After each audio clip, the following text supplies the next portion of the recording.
Police কি আমাকে লেখালেখি কাজ দেবে?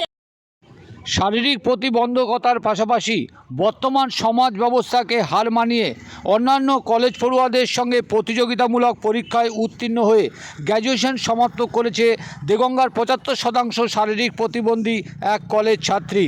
জীবনযুদ্ধের লড়াইয়ের সমাপ্তির পর নিজেই আত্মনির্ভরশীল হতে চায় সে। চাই একটা কাজ, যে কাজের জন্য পুলিশের সহযোগিতার আবেদন জানিয়েছে সে। দেগঙ্গা থানার বিশেষ প্রশাসনিক কাজে এসে ঠিক কী জানালেন ওই প্রতিবন্ধী কলেজ ছাত্রী তা শুনুন। পাশাপাশি দেখুন তার প্রতিবন্ধকতার সত্ত্বেও সমাজের সঙ্গে লড়ে যাওয়া সেই জীবনযুদ্ধের সেই চিত্র দেখুন। কিভাবে এই কলেজ ছাত্রী এসেছে দেগঙ্গা থানায়, এরপর সে কি জানালো তাও শুনুন। থানায় এসছো কেন? থানায় এসছি আমার বলো। নিজের একটা কোনো সমস্যা যদি সেরকম যদি লেখালেখি কাজ টাজ পাই এখানে তাহলে করব। হ্যাঁ, এই সমস্যা এই একটু। শিক্ষাগত যোগ্যতা কত? আমি গ্র্যাজুয়েশন কমপ্লিট করেছি। আর এই তোমার এই শারীরিক প্রতিবন্ধী কত পার্সেন্ট?